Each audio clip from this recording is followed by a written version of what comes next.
Bismillah, Assalamualaikum warahmatullahi wabarakatuh.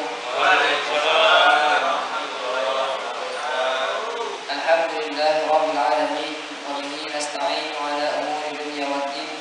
Wassalatu wassalamu ala asyrafil anbiya'i wal mursalin wa ala alihi wa ashabihi ajma'in, amma ba'du. Ya ibadallah, usi nafsi wa iyyakum bi taqwallahi faqad fazal muttaqun. Fala tamutunna illa wa antum muslimun. Kama qala ta'ala mudzakiran bidzalik, ya ayyuhalladzina amanu taqullaha haqqa tuqatih wa la tamutunna illa wa antum muslimun. Jamaah yang dirahmati Allah Subhanahu wa taala, pertama adalah kita panjatkan puja dan puji syukur kehadirat Allah Subhanahu wa taala. Alhamdulillah kita masih diberikan nikmat sehat, nikmat sempat, sehingga kita sudah memasuki puasa kurang lebih setengah perjalanan. Alhamdulillah mungkin malam hari ini kita memasuki puasa yang ke-15 untuk esok harinya. Alhamdulillah.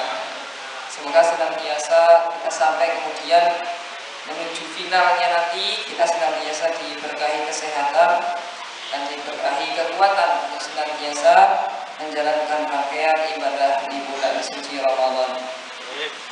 Jamaah yang dirahmati Allah Subhanahu wa taala, di sini saya hendak menyampaikan tentang masalah qalbun, al-qalbu ataupun masalah hati. Di mana hati ini senantiasa harus kita pelihara supaya kita menjadi seorang muslim yang kafah, menjadi seorang muslim yang mencintai saudara yang seiman. Karena dikatakan dalam suatu hadis bahwasanya tidak sempurna iman seseorang sampai kemudian dia mencintai saudara seiman sebagaimana dia mencintai dirinya sendiri. Di dalam agama Islam merupakan salah satu agama yang cukup komprehensif dan paripurna, di mana mengatur segala aspek kehidupan. Dari bangun tidur, kita tidur lagi, semuanya diatur. Sampai kadang kita masuk WC saja harus kaki kiri diatur karena memiliki banyak keutamaan. Nah, di antaranya pada kesempatan malam hari ini kita mencoba tentang mengkaji tentang macam-macam hati. Dalam buku ini dijelaskan oleh Ibnu Qayyim al-Jauziyah bahwasannya hati itu kurang lebih ada 3 tingkatan, yaitu ada qalbun salim atau hati yang sehat, kemudian ada qalbun yang marid atau hati yang sakit, kemudian ada yang qalbun mayyit atau hati yang telah mati. Nah, siapa mereka itu? Qalbun salim atau qalbun hati yang sehat itu adalah sebagaimana yang dijelaskan dalam Quran surat Asy-Syu'ara bahwasanya Allah Subhanahu wa taala telah berfirman, yaumul la yanfa'u malun wala banun illa man atallaha biqalbin salim. Bahwasanya nanti akan datang suatu hari di mana anak-anak kita, harta kita yang kumpulkan selama di dunia itu tidak akan ada manfaatnya illa man atallaha biqalbin salim, kecuali mereka yang datang kepada Allah itu dengan hati yang sehat ataupun hati yang selamat. Nah, itu yang pertama. Kemudian yang kedua adalah hati yang sakit, yaitu dia hati yang sehat akan tapi di dalamnya itu terdapat banyak penyakit, ya, seperti penyakit sombong ataupun penyakit iri, dengki, hasad dan seterusnya. Maka di bulan Ramadan sebagaimana yang telah kita sampaikan dahulu, di antara hal yang membatalkan puasa di situ adalah kita yang senantiasa berbuat ghibah ataupun berbuat iri dengki kepada sesama manusia. Nah, kemudian yang ketiga adalah hati yang mati. Nah, itu adalah hati yang apa? Yang ketika datang wahyu kepada kita sekalian, ketika datang suatu perintah untuk meninggalkan apa yang diharamkan Allah dan menjalankan segala perintahnya, mereka acuh tak acuh. Mereka biasa saja, mereka tidak menganggap bahwasanya ini datangnya dari Allah. Dan semoga kita semuanya terhindar dari hati yang ketiga, yaitu hati yang telah mati. Jamaah yang dirahmati Allah Subhanahu wa taala, di sini kita akan menyampaikan inti daripada kultum pada malam hari ini, yaitu tentang masalah 4 racun hati. penyebab racun hati itu apa saja? Yang pertama adalah banyak bicara. Bahwasanya dalam satu hadis yang telah disahihkan dalam kitab Bukhari dan Muslim, bahwasanya man kana yu'minu billahi wal yaumil akhir falyaqul khairan aw liyasmut. Barang siapa yang kemudian beriman kepada hari akhir dan beriman kepada Allah, maka katakanlah yang baik-baik saja. Apabila kita tak mampu untuk menjalankan yang baik-baik, berkata yang baik-baik, maka diamlah. Bukan berarti hadis ini melarang kita untuk berbicara, tetapi sesuatu yang tidak ada manfaatnya, sesuatu yang tidak berfaedah untuk kita bicarakan, kita tinggalkan. Seperti ngumpul-ngumpul gak jelas, kemudian mengorek-ngorek kesalahan orang lain yang mungkin nanti jatuhnya kepada ghibah. Nah, ini harus kita jauhkan, apalagi selama di bulan Ramadan, supaya menjaga kualitas daripada ibadah siam kita semuanya. Kemudian yang selanjutnya adalah yang kedua, yaitu banyak makan. Nah, ini diantaranya. Jadi puasa itu ya melatih kita itu apa? Senantiasa menganggap dunia itu kecil. Mungkin ketika kita di waktu siang hari, ketika melihat es degan, melihat es teler, es doger, es cendol, semuanya pengen kita makan, ya, pengen kita minum ketika di siang hari. Tapi ketika buka, ketika datang waktu maghrib, minum air putih dan mungkin gorengan satu saja sudah kenyang. Nah, maka itu yang dinamakan apa? Bahwasanya dunia itu sebenarnya tipuan saja, ya. Jadi dunia itu adalah ya anggap kecil. Seakan-akan siangnya saya mau ini, mau itu, mau ini, mau itu, tapi ternyata ketika sudah maghrib, wis marah. Nah, ini ya diantaranya. Makanya di zaman Umar bin Khattab pernah datang suatu sahabat, ya, yang kemudian dia datang dengan pakaian yang lusuh dan kemudian dengan kondisi tubuh yang buncit, ya, perutnya buncit, istilahnya banyak makan.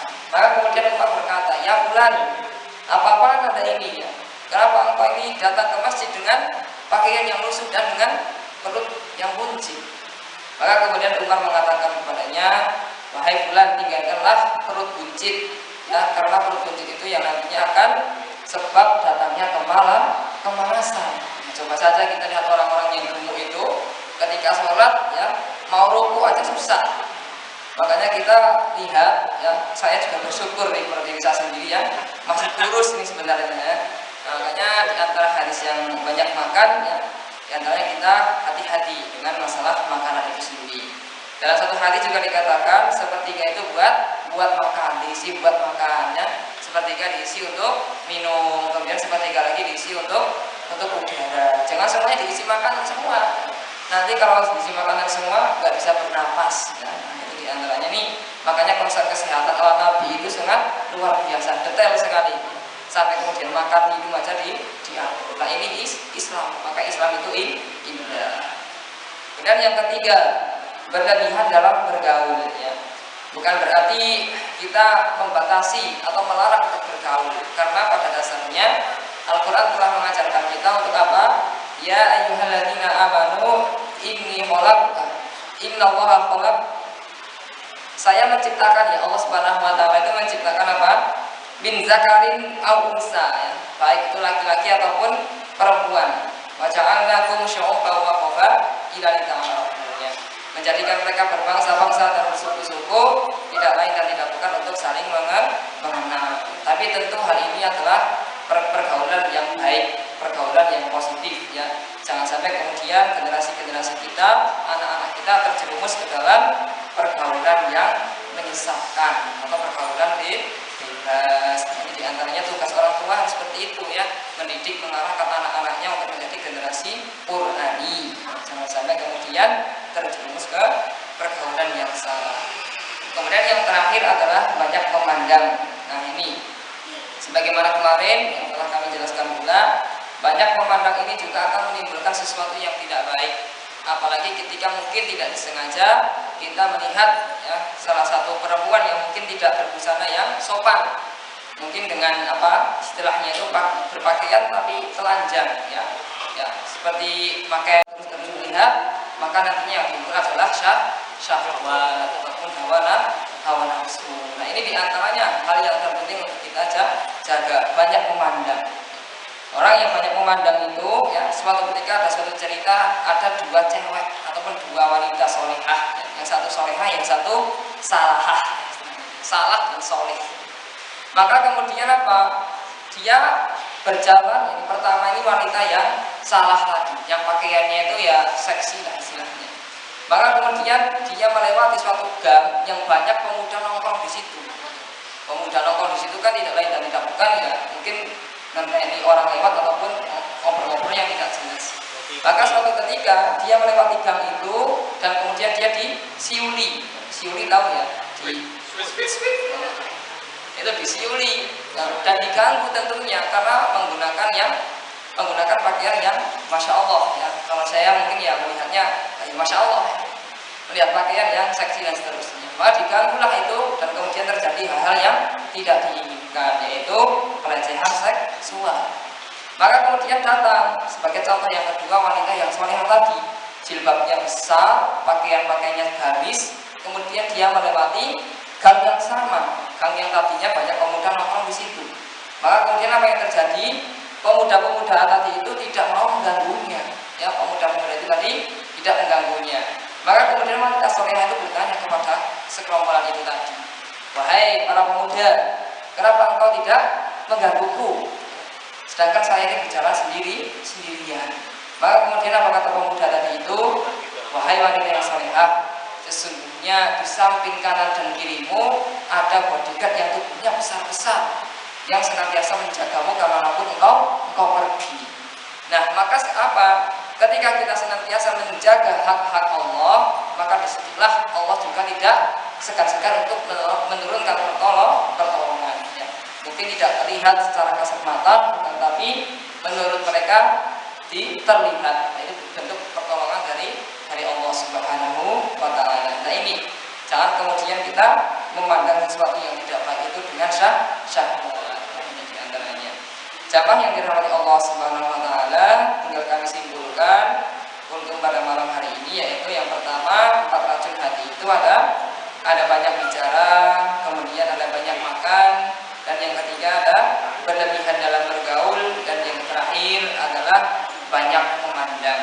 Nah, semoga kita semuanya terhindar dari 4 hal ini agar kita senantiasa menjadi generasi-generasi robbani dan menjadi orang-orang yang bertakwa sebagai final nanti keluar di bulan Ramadan. Nasrullahi wa fathun qarib wa basyiril mu'minin. Fastabiqul khairat. Assalamualaikum warahmatullahi wabarakatuh. Mari kita lanjutkan dengan sholat